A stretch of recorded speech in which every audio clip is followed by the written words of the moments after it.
All right. Hi, everyone. Welcome to the weekly Fireside Chat podcast, September 25th. Wow, 2022. I have what I think will be an interesting chat. I hope you enjoy it as well. I just will mention first that I wanted to give you a video yesterday. I did a kind of impromptu interview with my very dear friend Sam Moranto, who is head of Illinois MUFON. I've known Sammy, for almost 20 years. We're very close friends, and I've done a number of like appearances for his group. We recorded it, and I wanted to give it here, but we had so many video connection problems. I don't know what the issue was. It was too much of a hassle, and I really just wasn't able to take care of it or to get it for you. So sorry about that. I did put up a video from Jay of Project Unity, which I thought was quite fascinating, an amazing interview. He does so many good interviews these days. I'm just really impressed and glad he's doing what he does. This one was with Oak Shannon, who of course figures in the Davis Wilson notes. Oak Shannon, as I mentioned in my post about this yesterday, and you can please listen to Jay's interview. He confirmed his part in all of that. He's in the notes. He confirmed everything that was in those notes. He said, yes, that's exactly true. Just, as if anyone needed any more confirmation of the authenticity of those notes. I don't believe that any more is needed. I don't think any more has been needed for a while. But Oak Shannon certainly made a very strong confirmation of those notes. I want to come back. I want to talk about the implications of that. I talked a little bit about it in my post. I wrote a brief little article along with that yesterday, but I have much more to say about that.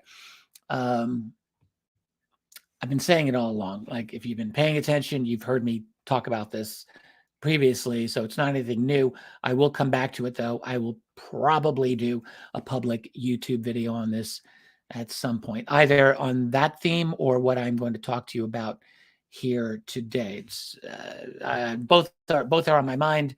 And so here's what I'm going to do. I've got half of this talk, roughly speaking, will be about what we should be expecting in the world. You got the war in Ukraine. Whatever you think about that, it is important. It is central to what's happening in the world. The implications of what are going on are profound.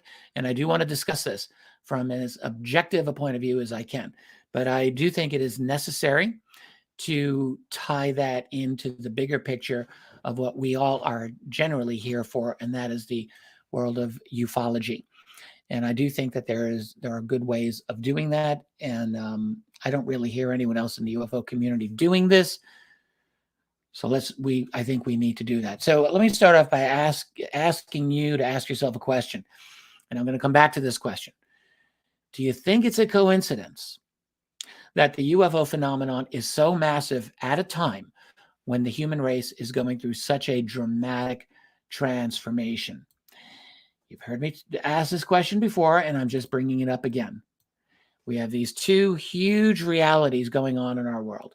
This significant, I would almost say overwhelming presence of other beings here in our world on a daily basis around the world, acting in a very covert manner, 99 times out of 100. And they are engaged in activities that are clearly important to them. So that's one big reality. Then the other big reality, or another big reality, is this, I keep calling it the global revolution. It's a huge transformation of human society. This is not an ephemeral thing. This is a big thing. So they're both of monumental proportions. And I'm going to ask you to consider, is there a relationship between those two things? I think the answer to that is yes, but I don't want to lead you. You can decide for yourself. But we're going to come back to that issue. We're going to put a pin in that, as they say. Well, I talk first about the transformation and what I think is likely to lie ahead in the near future. And maybe if I'm able to return to what lies ahead in the more distant future, let's say 50 years from now.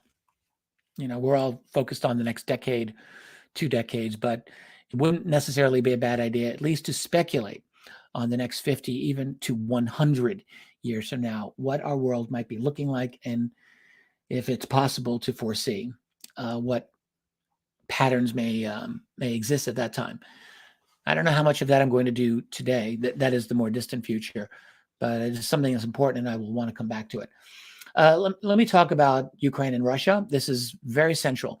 So right now, I mean, look, Russia is winning militarily. They are winning economically. This was mostly predictable when this whole war started, frankly. The military part, for me, was a no-brainer. I mean, if you doubted that, then I'm going to suggest you might have been inundated with a little bit too much Western media to be able to have a genuine, objective conclusion about that. But it has been this way all along.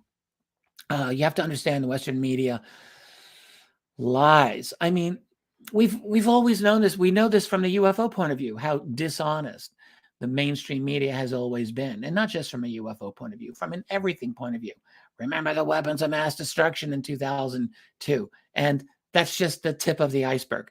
The Western media is at a point where I have to say, I almost have to call it evil. In fact, I think that's probably pretty accurate. Definitely dishonest. Anyway, the Russians militarily, they're not good at the PR. They're terrible at that, but they know how to win with boots on the ground. And they're not even fighting with their actual military. Most of this war has been fought with the Donbass militia, supported by Russian artillery and command and control and communications and satellites and whatever. But the Russians have got this, and their artillery is just incredibly dominant. So that was predictable. The economic part maybe wasn't as predictable. I think in the beginning, when the West came on with all the sanctions, clearly the idea was the Russians are so dependent on selling their natural gas to Europe, they're going to break. The ruble will be rubble, as Joe Biden said. Well, not hardly. The ruble has actually performed incredibly well, and has had an incredible year, frankly. And the Russians, of course, with the skyrocketing price of energy, and they've been making money hand over fist all year long. They're doing quite well. It is Europe that is in serious trouble, as we all know. So that's happening. Russia's winning militarily. They certainly seem to be winning economically. We also are in a world of really an astonishing level of political mediocrities and worse. Mediocrities and worse. I mean, the worst being lunatics, madmen, and ideological fanatics.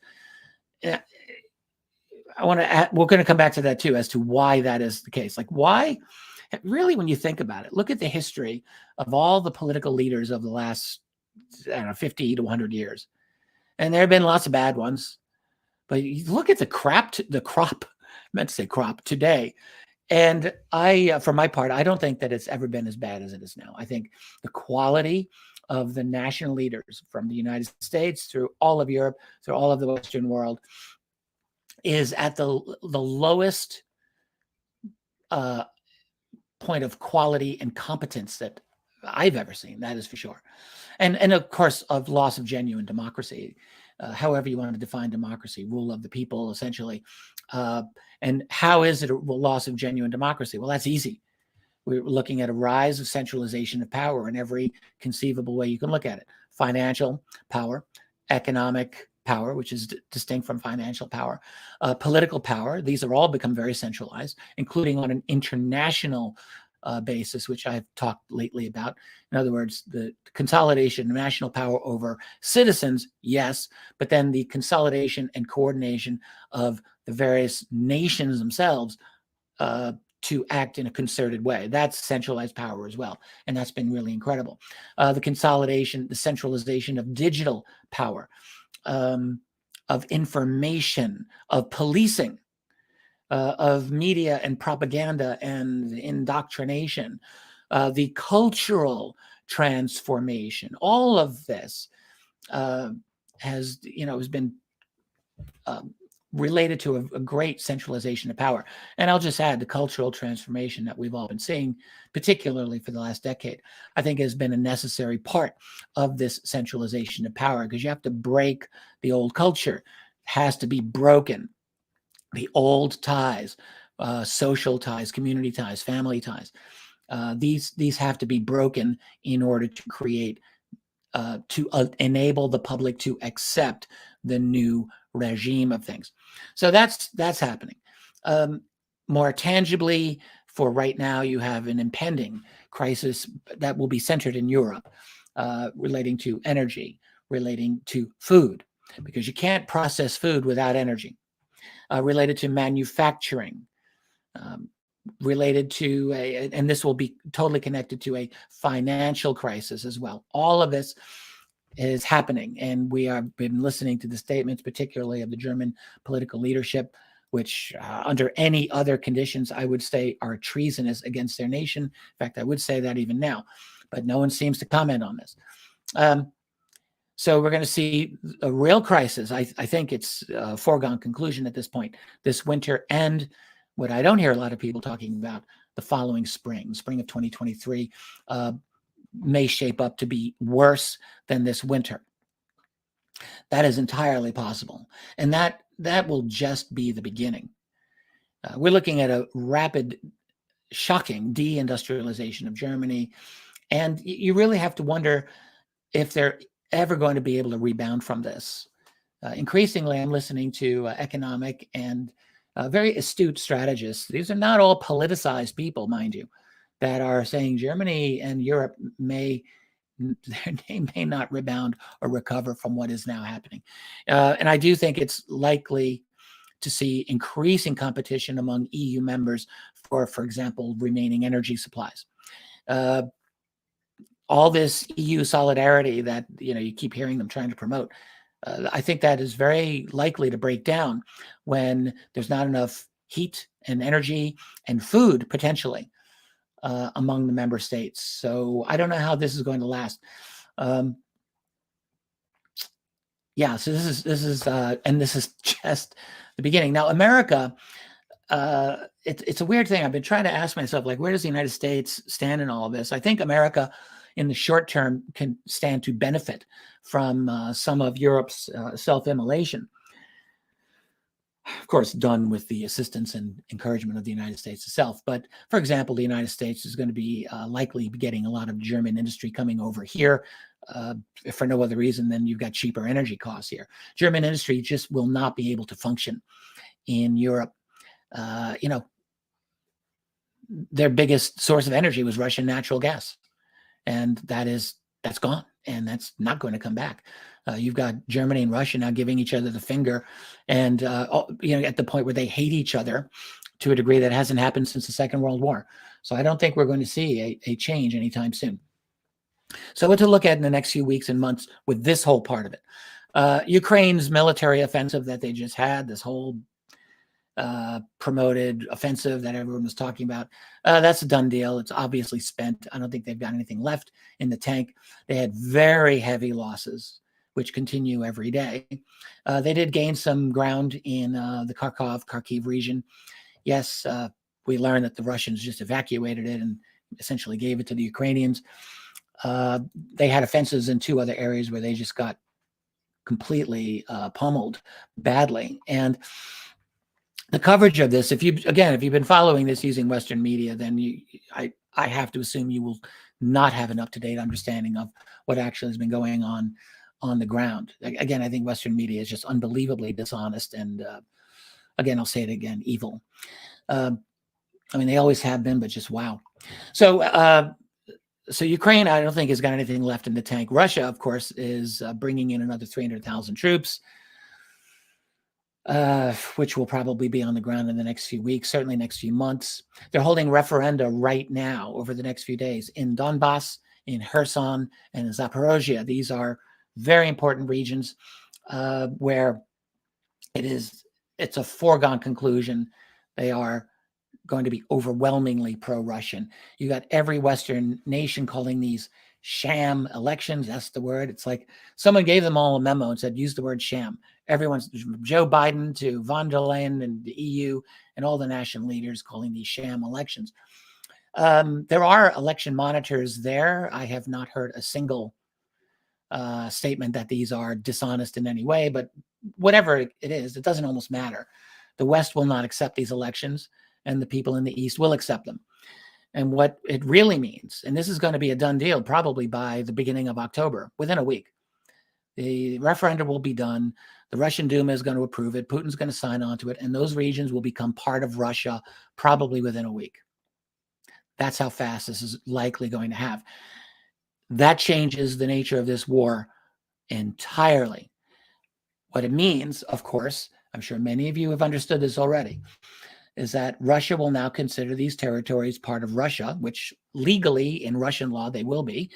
Ukraine won't acknowledge it, and the EU won't say that they're legal, but the Russians will. And for these purposes, that's really all that matters. And so from Russia's point of view, any attacks on those regions will now be treated by the Russians as an attack on their nation. And what that means, all those HIMARS missiles and anything else that the Ukrainians want to do, trying to shell the Zaporozhye nuclear power plant, which they've been trying to do for the last couple of months, and the commando raids and all of that, it's going to prompt a completely different response now by the Russians. And they've already essentially indicated as such. So this will escalate fast. They're going to be bringing this to another level. And it's not going to take that long. Maybe another month, maybe another 2 months, but I don't think longer than that. I don't think it's difficult to see that the West is scared. They're talking their game. They're like, the Russians are done. Exactly the opposite. Every advantage is on Russia's side. In fact, you're hearing now that Poland wants Western Ukraine back. Keep in mind, Hitler and Stalin, in their 1939 little arrangement there, carved Poland up. The Germans got basically the western 2/3 of Poland, but the Soviets got the eastern 1/3 of Poland, which went to Ukraine. That's the region known as Galicia. And I'm just hearing a leading Polish politician say the quiet part out loud, which we've all been thinking, which is that Poland wants Galicia back. And now that they're seeing Ukraine is basically lying on the ground, bleeding out, Poland, I don't know what's going to happen there, but it's entirely possible. They may look for opportunities to take what they feel is historically theirs. I've heard Hungarian political leaders say the same. There's been a number of oppressed Hungarian nationals in Ukraine for years anyway. And there's a portion of Ukraine that was Hungarian, I believe. And I don't know how that's all going to end. Ukraine was never a naturally occurring nation. I mean, the way that it exists. I don't mean to say this to offend anyone, but that is just the reality. That's the fact. Anything east of the Dnieper River was always historically Russian anyway. Areas west of the Dnieper were historically, some of them were Ukrainian, but some of them were Polish and some of them were Hungarian and some other nationalities.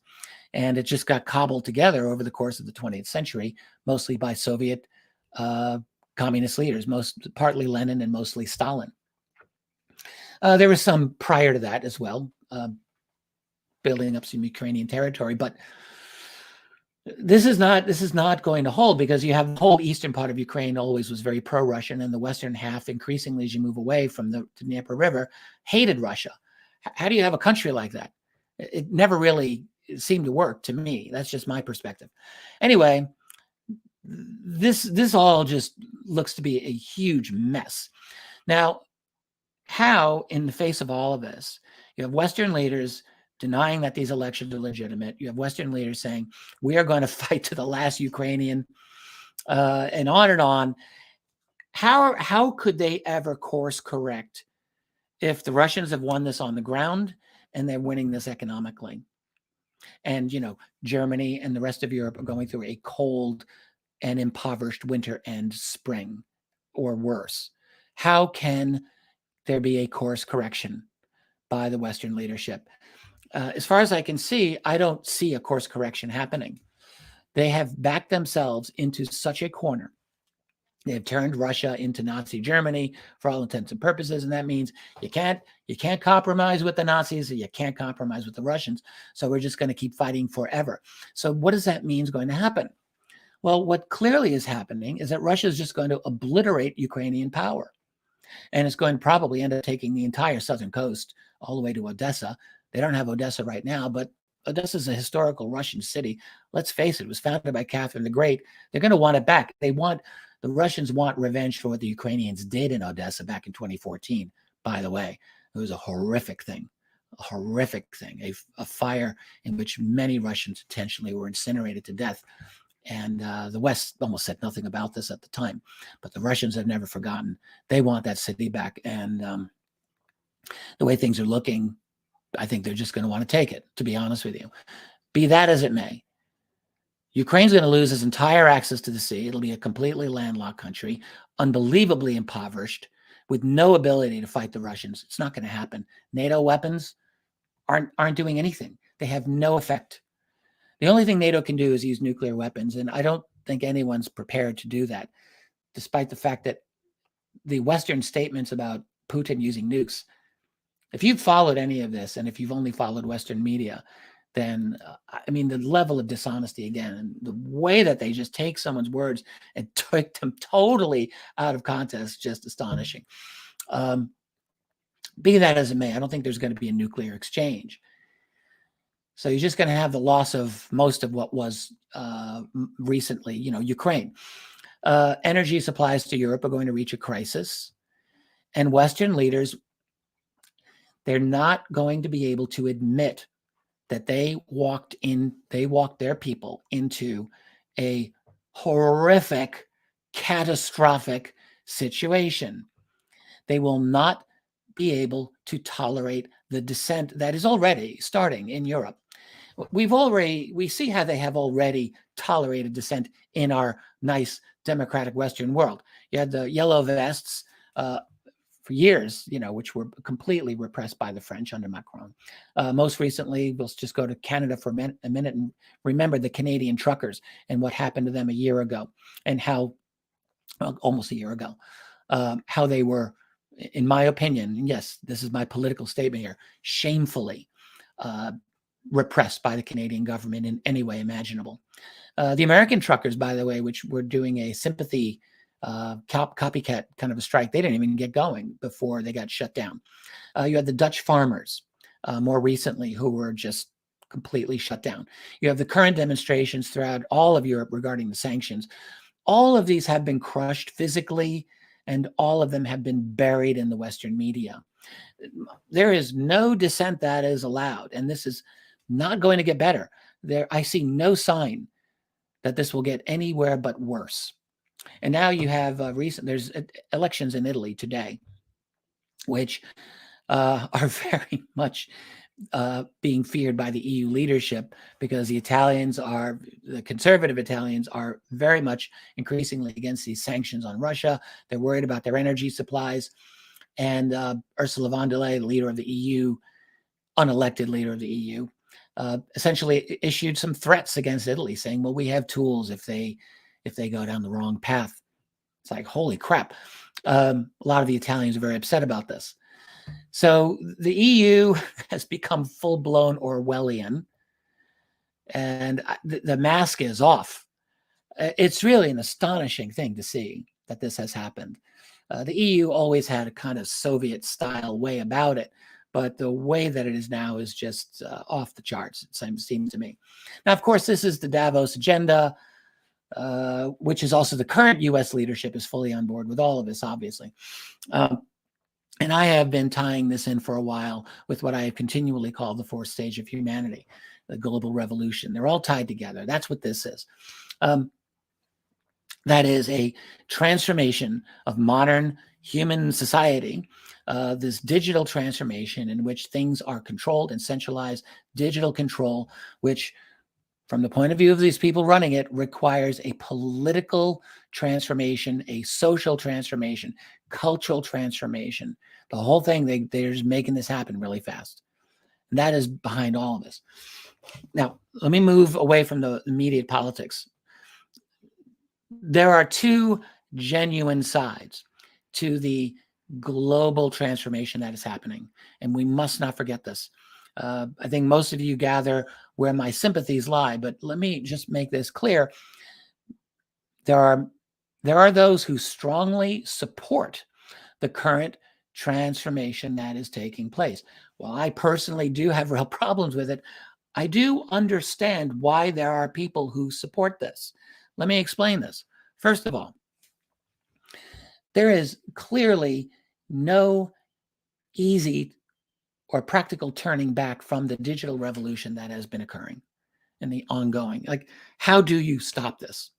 How do you stop the global integration of this revolutionary process as well?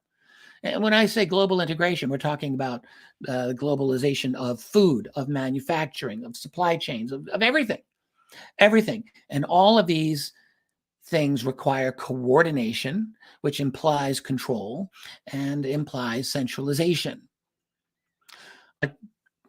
It seems to me an undeniable part of the reality. Now, does it require totalitarian control? I don't know.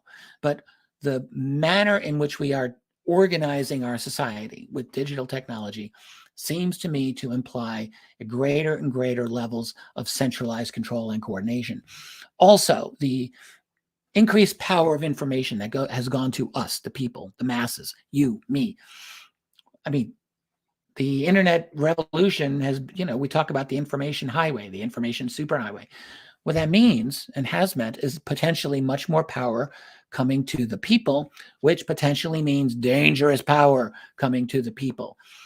Now, you may not think it's dangerous, but there are things that could arguably be considered genuinely dangerous. If you want information on how to build a really wicked bomb that might blow up a city, well, it's easier to get that information now than it would have been 50 years ago. Let's face it. And a whole bunch of other things that could, in a sense, disrupt the functioning of this totally globally interconnected society. So the question is, how do you monitor that? How do you prevent this from happening? Well, you do it through digital surveillance. You do it through the digital propaganda and policing and all of that. So that, you could argue, is an inevitable transformation. And there's more. There's more. There's the ongoing automation of labor, of employment, which increasingly is pushing human beings out of the employment mix. Now, I know that there have been people for centuries who've made these claims, Chicken Little saying the sky will fall, and the sky hasn't fallen. And there's always been new employment opportunities. But I don't know. I think it is different this time. And in fact, I do see, if you look at the employment numbers globally, there's a massive amount of structural unemployment. And even now, when in the US, we're talking about, well, there's a lot of employment, there's not enough jobs, but there's also a huge amount of the population that is permanently out of the workforce. And it seems to me that number gets larger and larger all the time. Now, I haven't researched that in advance of this talk here with you, but I know it's a significant amount of people. So the question is, what do you do with all these people that there's no jobs for and that will never have jobs? What Henry Kissinger, I think it was Kissinger, once called them useless eaters. Let me ask you, do you think the World Economic Forum people haven't thought about this? You think Yuval Harari, who keeps whispering into his boyfriend Klaus Schwab's ear, you think he hasn't thought about this? This is all he thinks about. This is all these people think about. They also know. So anyway, before I get to my next thing here, all of these things imply and command them to control the population to a degree that's never existed before. And then they also know the coup de grace, the icing on the cake, is a coming demographic crisis, the likes of which I'm not sure the world has seen in many centuries, maybe since like the Black Death of 1348. We are looking at, this is an incredible thing to say, because all of our lives, human beings have talked about too many people, too many people, too many people. And we are now looking in the next generation, 20, 30, 40 years, a significant collapse of population. Now, you might think, well, that's good. We got too many people. And I'm not going to get into that whole thing. Are there too many people? Is there not enough people? Whatever. I have often felt that we are having a population explosion that is probably unhealthy, yes, for the world environment and even for our society. I'm willing to say that. However, a population collapse is not going to be fun. And you've got nations around the world like China. I think we don't really know because their numbers are always dishonest, but you need 2.1 kids per couple for replacement. China's can't not be above 1.3. They may be below that. Almost all of Europe is in the 1.5 range. They're really low. Some of them, the nations are lower than that. Canada's in the 1.4, 1.5 range, I think. The United States is higher only because of immigration. And I don't know if we're at replacement or if we're below.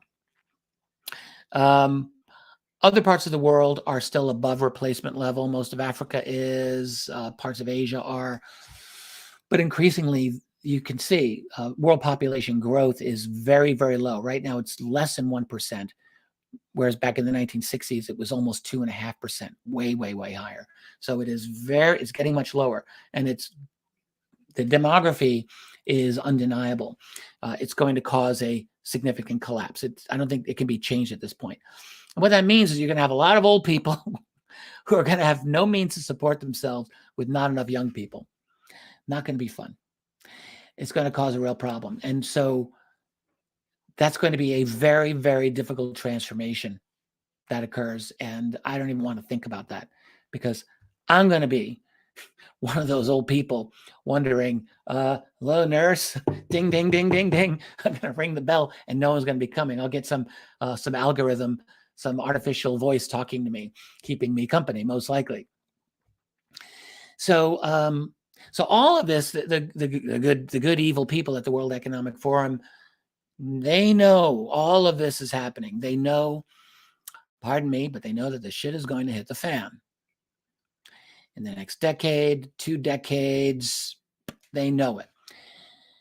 And by the way, keep in mind, who funds the World Economic Forum?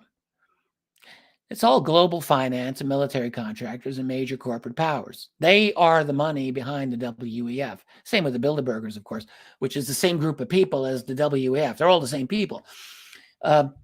So with that said, it's very clever of Klaus Schwab's people, to mask all of their goals through the very effective public relation tactics like green revolution, sustainability, diversity, equity, inclusion, own nothing and be happy, which they say unironically. Does anyone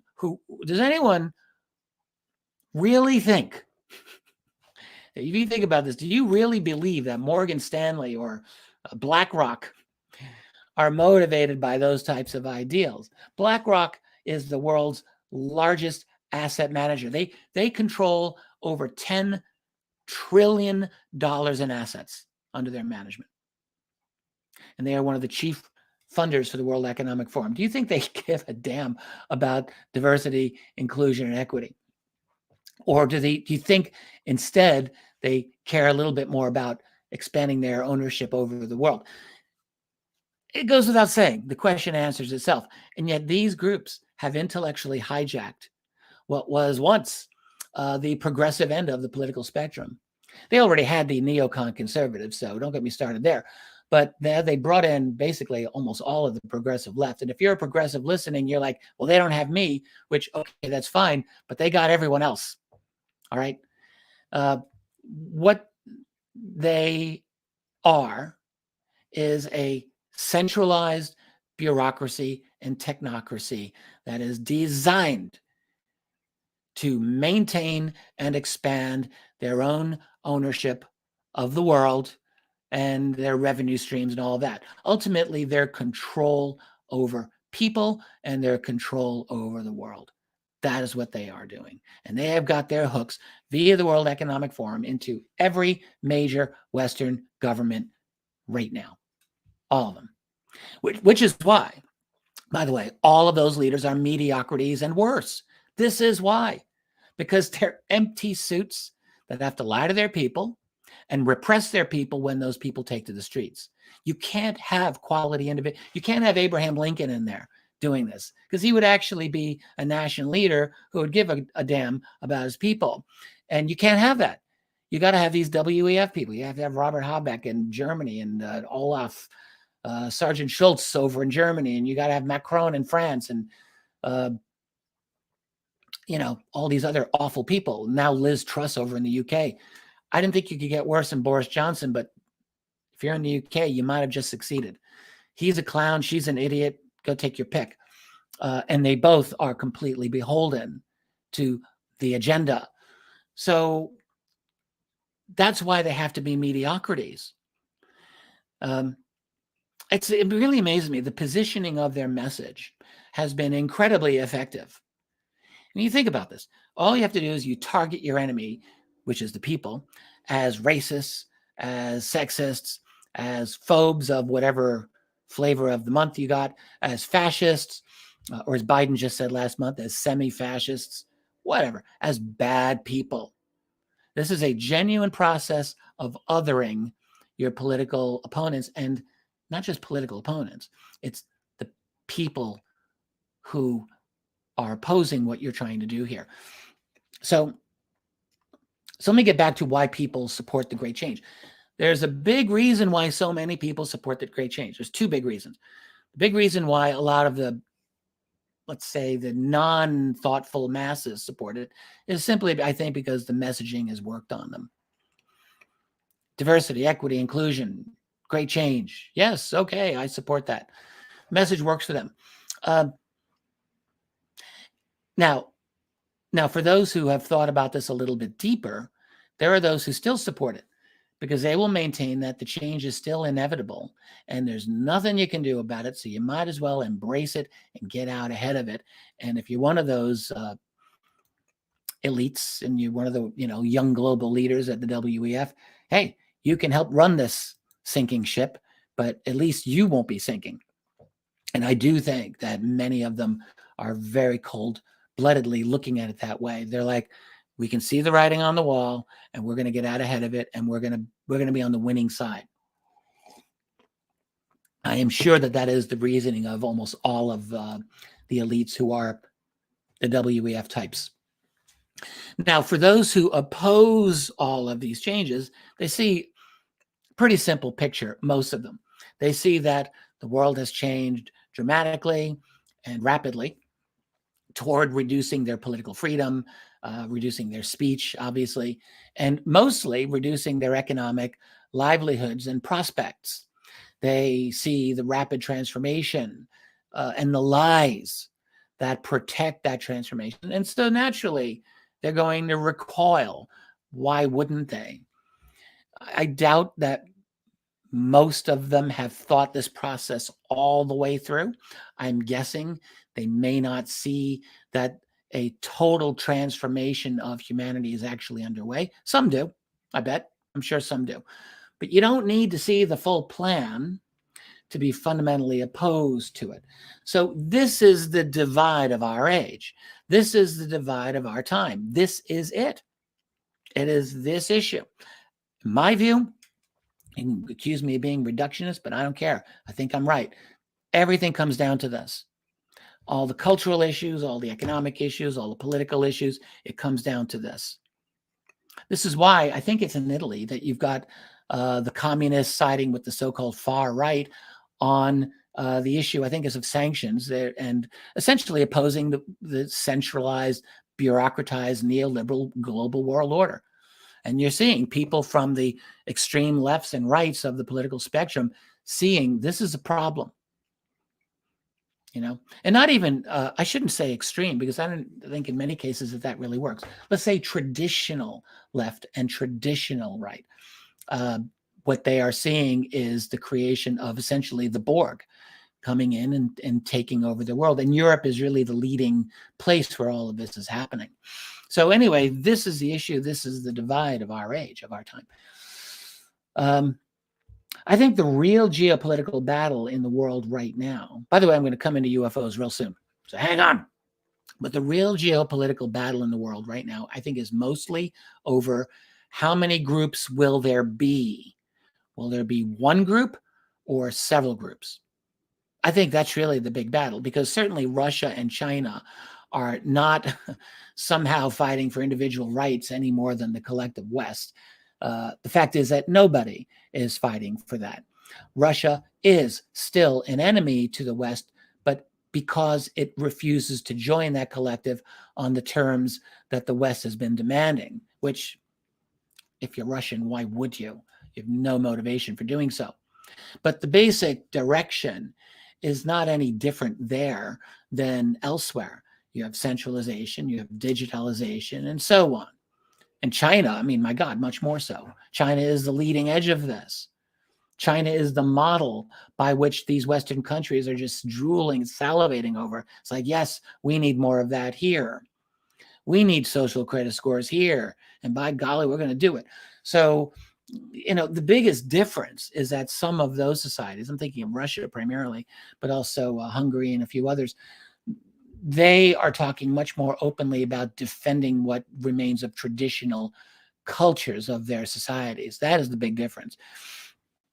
And that could very likely put some brakes, maybe, on some of the globalization. It's not going to stop it ultimately. It's not going to stop it, but the transformation. But it could, in theory, it could slow it down perhaps.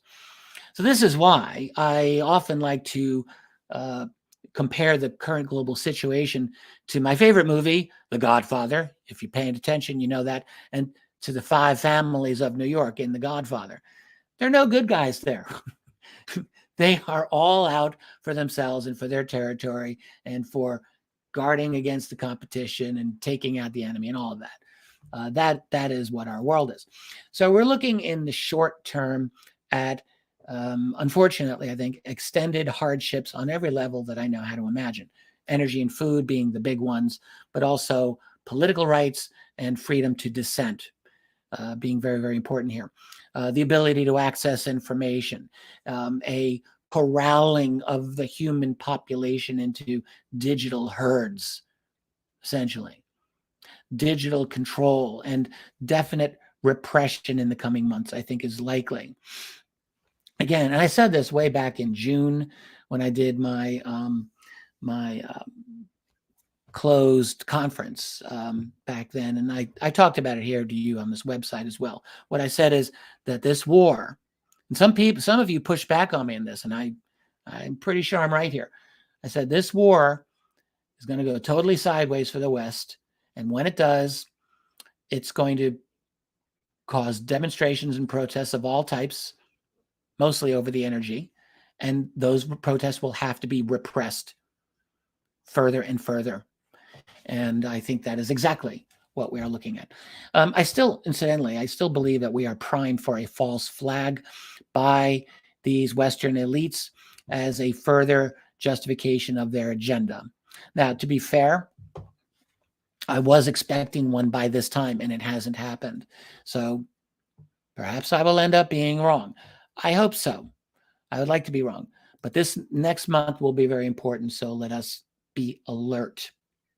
Now, I want to shift gears to UFOs here. Now, I want to emphasize that the UFO reality has made its presence known at the same time as we are going through this transformation.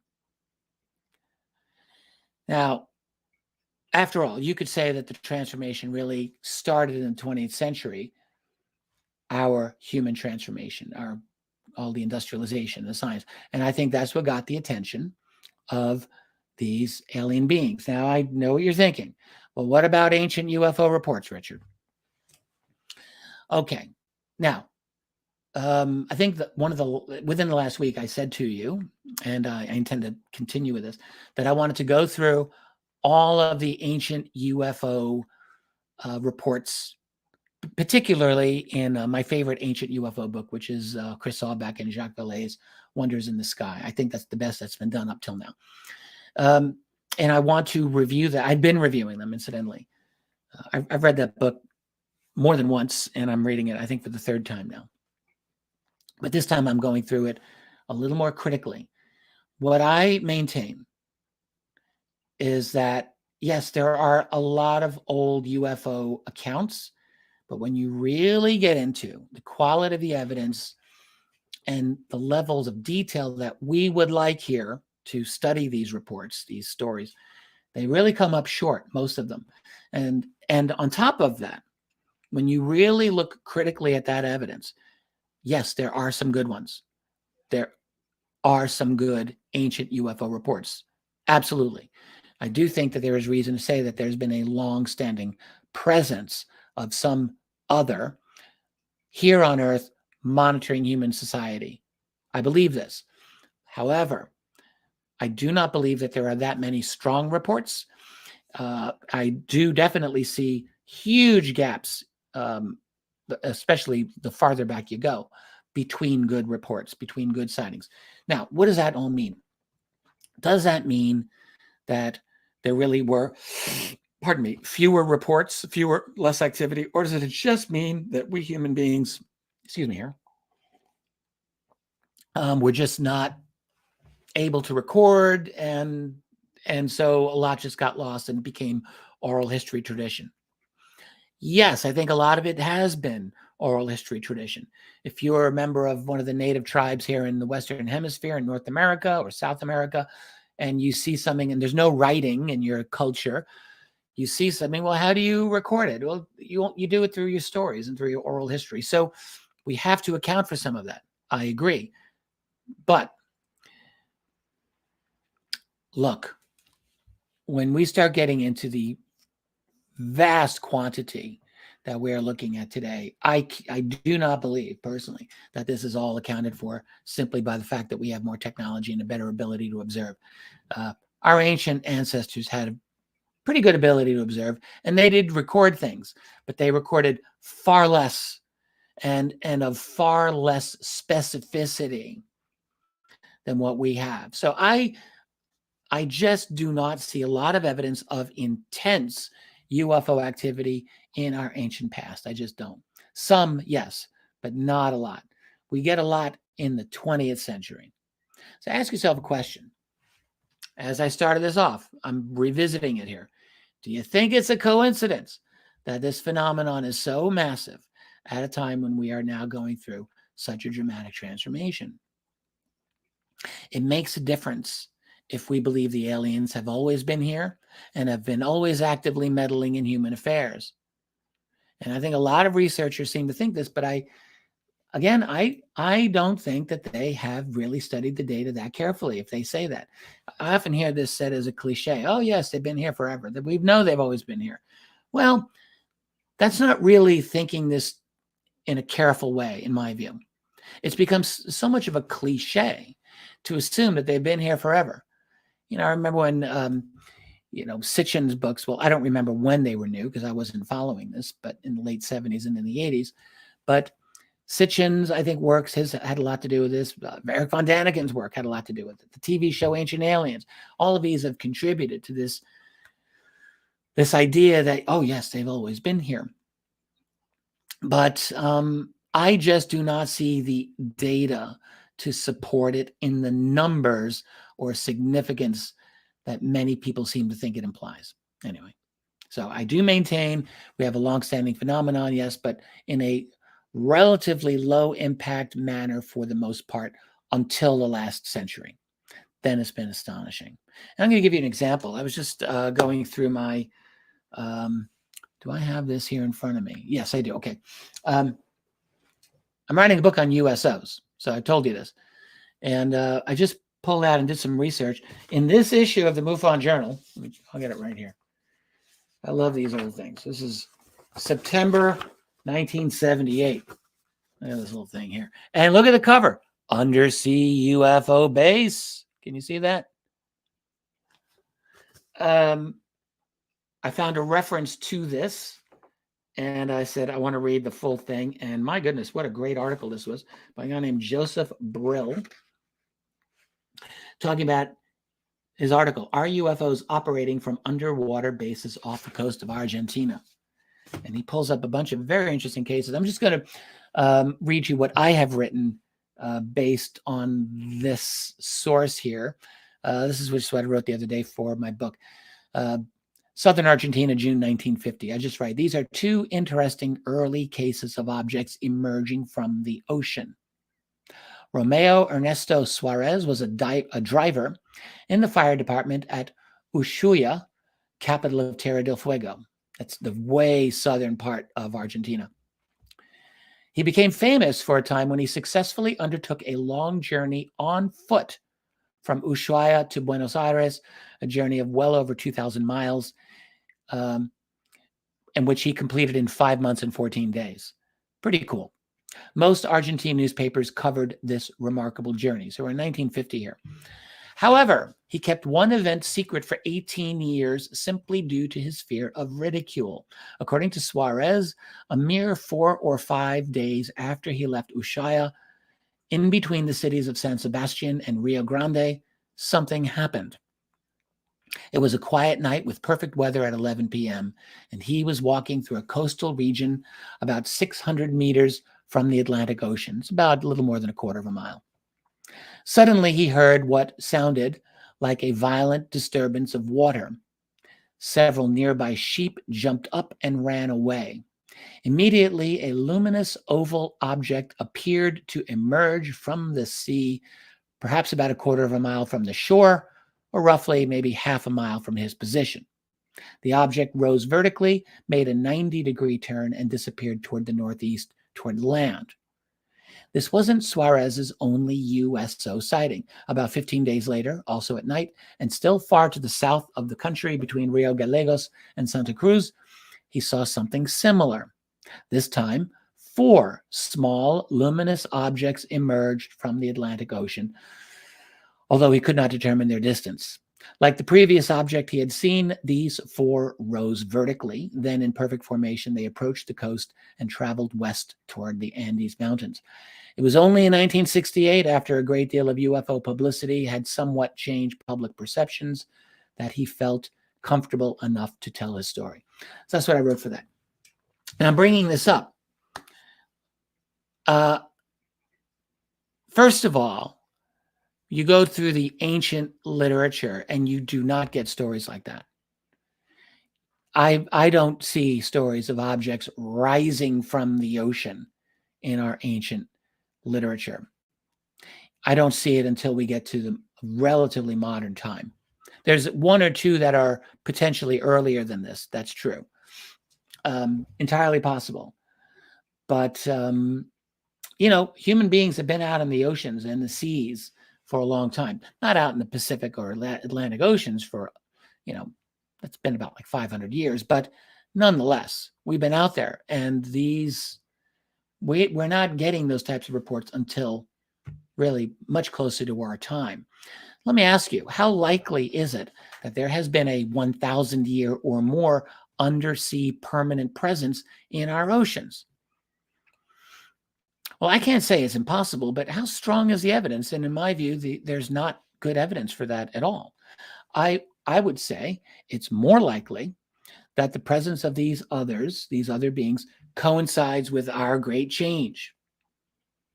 These undersea bases, the massive presence that they have in our world, the thousands of sightings that happen every year now, as compared with, centuries before, where you might get 1 sighting every couple of years that would be recorded. And I'll just submit to you that if the sightings had been as intense then as they are now, there would have been a lot more to be written about it. There would have been much more said about it. And in fact, almost nothing was said about it back then, as a phenomenon, as a distinct phenomenon. So I think we're dealing with something that's quite modern. Now, why have I spent all this time on this fact? To me, this is very important, because if they've been here in large numbers all along, then the great change we are going through arguably would be much more difficult to make that argument that they have anything to do with it. You could say, well, they've been here all along and now we're just going through this transformation. But what if, as I believe,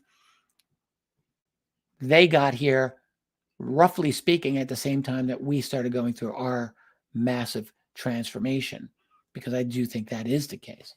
So then we are obligated to ask, is there a relationship between, between these 2 massive realities? And if so, what is that relationship?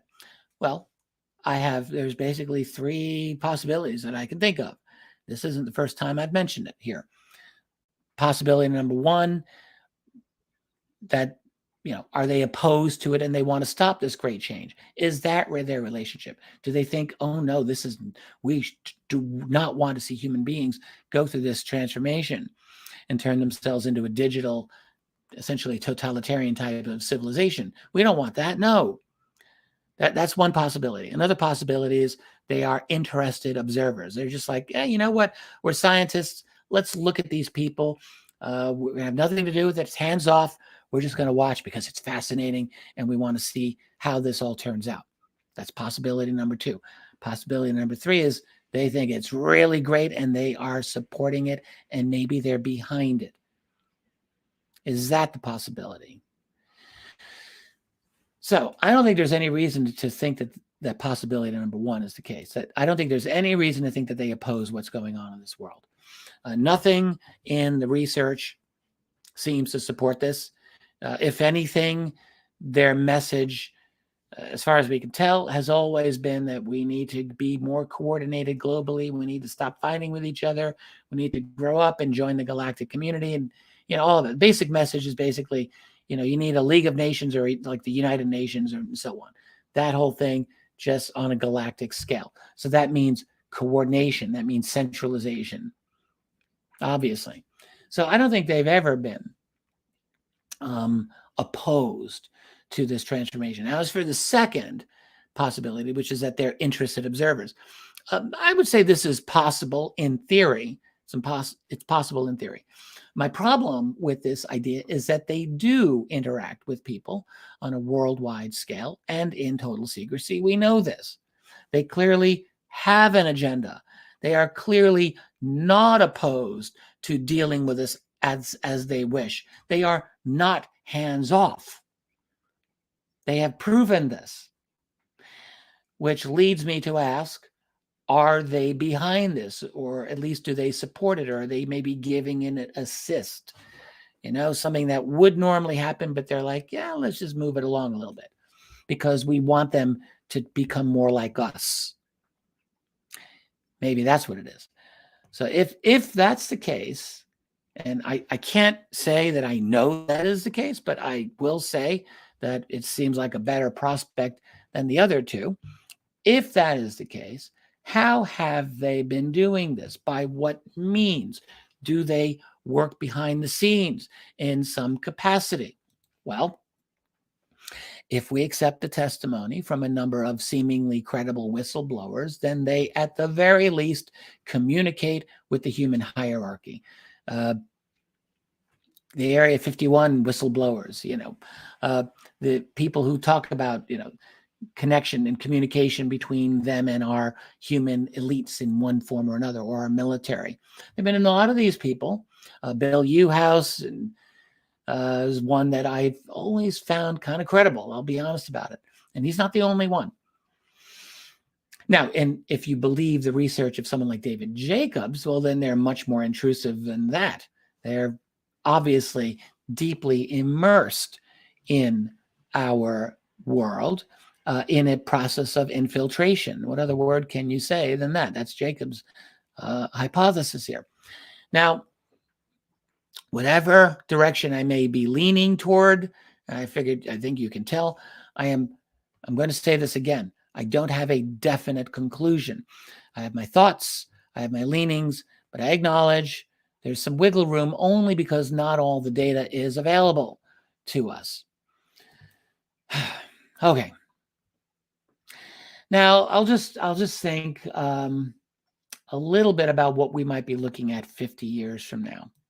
I think the next winter, first of all, I'm just going to say this.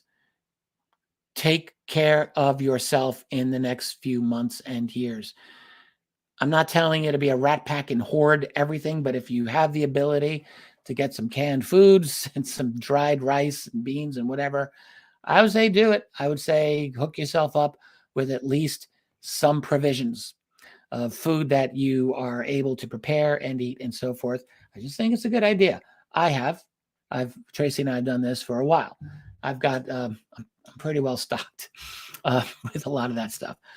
And take what other measures you can take to look out for you and your loved ones. I'm not saying that we're going to be hitting famine levels, whatever, but I am saying things can get bad. They can get bumpy.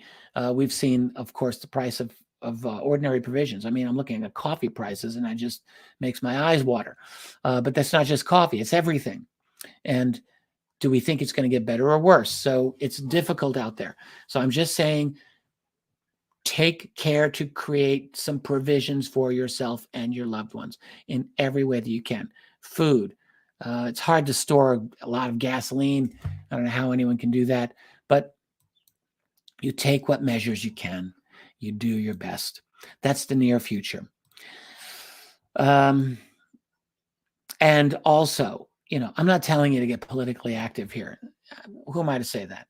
I'm not really that politically active, and people want me to get politically active, and I don't. I have a lot of reservations about becoming even more engaged in fighting this than I already am. Who knows what will happen? But I will say this: you really want to be alert to what is going on around you in this world, and at the very least, please do not allow yourself to get roped in by the propaganda, especially the Western propaganda. I'm not saying believe every single thing that comes out of Russia, but I am saying don't believe anything that comes out of the West. They've gone past the point of redemption, in my view. Past the point. So to the extent that you ingest that media, I think you're just doing yourself a disservice. That's my own opinion. Looking ahead down the road 50 years from now, we're going to be, for the first time in living memory, in any memory, we will probably have fewer people in this world than we do now, and it could be by a substantial number. And that will, that could result in a lower environmental impact, totally possible, unless, of course, there's wars, which could easily happen as a result of the disruption, and then who the hell knows. But there'll be fewer people. There'll be, if current trends continue, that's a big if, but if they continue, we're going to see very significant centralization and control over a potentially impoverished world. Now, maybe I'll be wrong. Maybe we will find free energy, like real free energy, and implement that, and that will transform everything. And we'll be all having, genetically engineered caviar, and, because you can't have the real stuff, and sipping fake champagne in a virtual French Riviera. Maybe we'll all be able to do that. Okay, that would be one possibility, but it could be a lot worse. I don't know. I'll come back to this because I do want to continue zooming out into the distant future to see what is the plan. I did not get into fertility issues and infertility issues. It's still a number of people, quite a few people actually, have been asking me to talk about this. And I'm not going to do it yet because I'm not sure that there's enough secure data for me to say anything with a lot of confidence. But I will just say it is a possibility that we will be experiencing greater and greater infertility issues, along with a overall declining population. As insane as that seems, for all of us who grew up with the population bomb predictions, to see it going down is a bit of a shocker, but I think that is entirely likely as far as what we're seeing. So we're going to be looking at a very different world in the next few decades, to say nothing of the surveillance, to say nothing of the virtual reality and the immersive virtual reality, and the ability with implants for centralized elites to essentially literally get inside your head, as Yuval Harari has said, hack your brain. He's talking very matter-of-factly about doing this. And I don't think he thinks it's a bad thing. Like, I've listened to this guy, and I think he's a psychopath, to be honest, but this is, they love him there at the World Economic Forum. They think he's the best. These are the people who have a tremendous amount of influence and power, and they are trying to make this happen. And the question I am leaving off the table at the moment is, who has a relationship with these alien beings? Is there a relationship? And I can predict there will be comments that will say, yes, absolutely. And there'll be others that are like, that's totally premature to say such a thing. And I'm just going to leave it there. But I will say there's got to be, there doesn't have to be, but there's a strong likelihood that there's a relationship there. All right. Done. I've covered this in the past. I'm covering it now. I don't need to bludgeon it to death any longer. The thing is, I just don't hear anyone else in ufology raising this theme. So I just feel that it is important and certainly useful to keep bringing it up. I may want to explore this in a future public video on YouTube. I'll do this or Davis Wilson in the near future. Probably within the next month or two, I'll do both, most likely. One final thought here. All right. The fact that we are heading toward difficult times is no reason for us to hang our heads in despair. Please let's remember this. The fact is that people have always had to live in challenging times. And in certain ways, many of those times have been more challenging than ours. Right? Even so, I do think many of us are not prepared for what's coming. I guess I'll say that. But we have to remember to be strong. We have to remember what is actually going on in this world and not to get caught up in the propaganda being directed at us. That's probably, I mean, there's a lot of takeaways here, but that's definitely one. Do not get caught up in the Western propaganda system. It's gone beyond anything that I've ever thought we would be seeing here. I mean, we're at genuine Soviet levels. I really think we're equaling their levels of propaganda and ideological bludgeoning. Except that the collective West, if we can call them that, are much better at propaganda than the Russians were ever able to do. You know, we had Edward Bernays teaching us 100 years ago how to do this. I mean, we've had a whole century to figure this out, to get inside people's heads, and I'll tell you, they're good at it. So, you know, in times of insanity, and we are living in times of insanity, we've got to keep our wits about us. We got to think as clearly as possible as we can. And again, remember, if you want to get into the ideological divide, as I talked about, you know, earlier in this talk here, keep in mind, all right, the side that you may think of as terrible or immoral or unethical or unthinking or whatever, that's how they think of you. So both sides of this global revolution divide really, I think, believe for the most part that they are on the side of the angels. And so before you condemn the person you disagree with, just ask yourself, why might they believe what they do? Because if they do, so does maybe your next door neighbor, or maybe that your cousin or your sibling or someone in your family.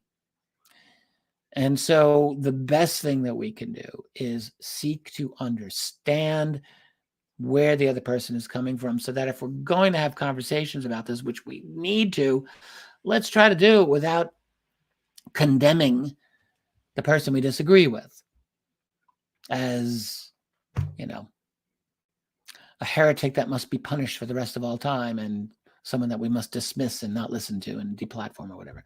Let's not do that. Let's not do that. I think that's the last thing we want to do. All right. That's it. That's all I've got. Tracy says hi. I'm hoping to do something with her soon. I just published an interview she did, which I thought was really cool. We're going to be putting that on our YouTube channel, probably even later today. We have permission, so I'm just going to do it. And I was talking with Jay over at Project Unity. He'd like to interview me to talk about Wilson Davis. I'm sure that I will say yes to that. A couple of other people want me to talk about that as well. I may talk about that on Tuesday to get my piece out there before I go on anyone else's show. So I think that's what I'll do. And that's probably the main reason why I didn't talk about that here now. And I talked about this instead. What I talked about today is relevant as well. So it's all important.